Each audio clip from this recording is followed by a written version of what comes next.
This is the Coon Report, and I'm your Coonologist, David J. Stubbs. And something been on my mind a long time. When Trump first ran for president,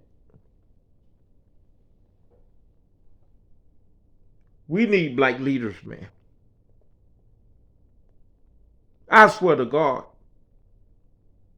what we got going on now in these last 100 years ain't hitting on shit. We need black leaders, and I'm sad that the government hiding my history.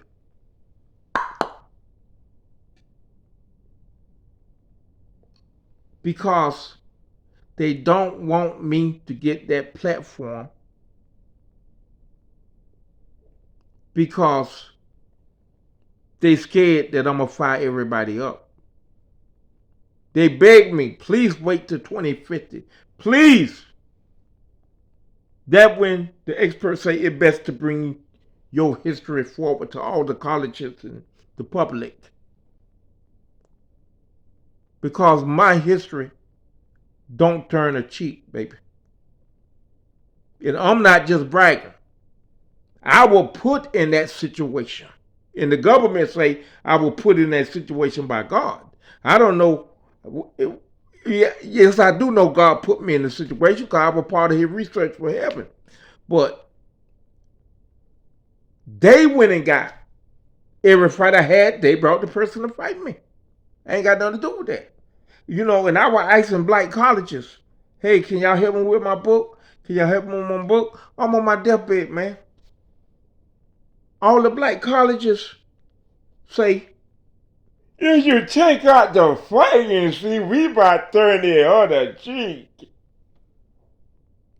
If you take out the fighting, we to help you, son. But you got to take out the fighting and the violence because we non-violence. And I'm like, sir, if the claim bring 300-400 people for me to fight, they knock on my door, wake me up. How is that my fault? And why should I hide that, sir? I don't get what you saying.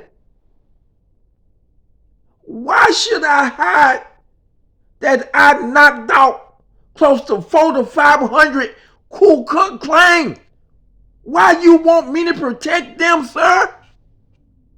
Why you want me to protect the people who made my college life a living hell, man?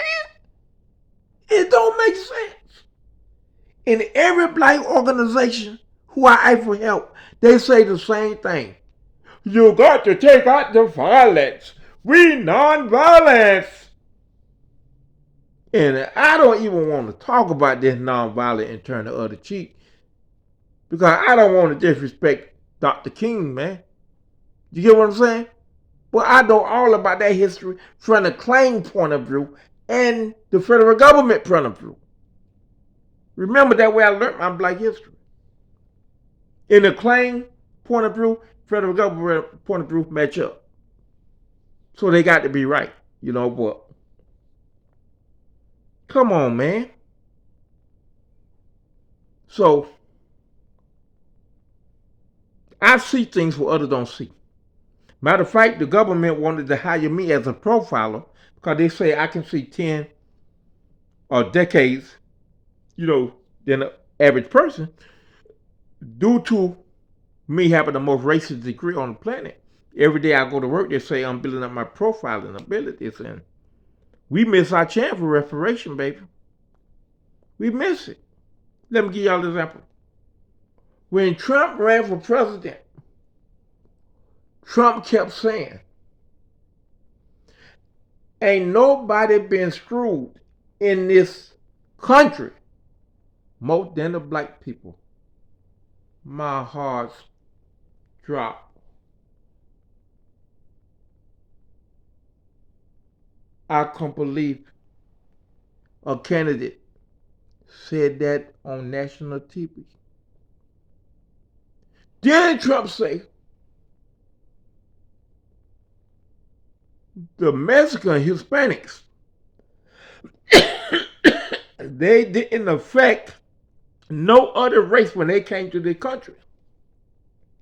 They only took the black man jobs in the black people neighborhoods and community. They didn't affect the whites or nobody else. Only the black people job. And I'm going to get them their job back. And I'm going to deport these Mexicans because it ain't right what they did to the black people. All I heard was booing.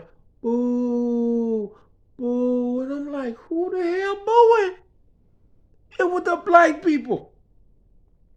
So I'm saying, oh my God, it can't be this stupid.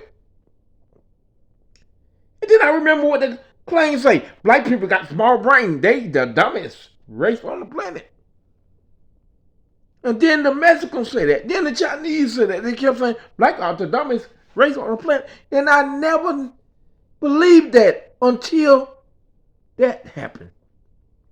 I run on Facebook to see why they booing at the man who just said the Mexican ain't affect nobody but the black man. The Mexican ain't took nobody's job but the black man. They will send him to take the black labor, replace the black labor pool. And I know that because I was in the middle of it. On the golf course, I was in the middle of it. They were teaching about that in college, about the takeover, what they call it in all the golf magazines, of bringing in Spanish labor to replace the American labor. But in reality, it was replace black labor, but they say American labor. But I was sad. The whole why Trump was running for president. Because I'm saying, this is a time for us to work with the brother. You get what I'm saying? Then after Trump became president, the main objective for Trump to do what he had to do with 2 terms. Right? Trump, when he first became president, he kept saying, ain't nobody been done wrong worse than the black people. And I got to get them straight. First, I'm going to start off by getting rid of the Mexicans who took these black people jobs in their neighborhood to set these black people straight. Because if they want them, they have a job to choose from now. All the black people in the booing, boo, boo. Trump did everything he possibly could to try to get along with the blacks. They didn't want it to. They didn't even want to meet the man halfway.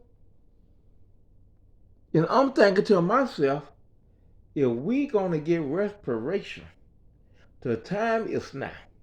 Because this man would do anything for a second term. It's time to get it now. There ain't gonna be no other time in history. You know why? Because in order to get reparation, it got to be an orthodox president. Not a regular president. It got to be somebody who ain't with that system. Somebody who ain't gonna go along with the normal protocols of presidents. Trump was the one. We will never get another chance again. We will never. And they even asked Trump, what do you think about reparation? And if I'm not mistaken, Trump said, well, we have to put our people together and see what we come up with. That's why when Trump became president the second time, he wanted black people with a pension. But we lost out, black people. Y'all worried about hair. Y'all worried about Nikes. Y'all worried about how you look. You worry about everything but the right goddamn thing. Thank you. Kumbaya. We dropped that ball on that one.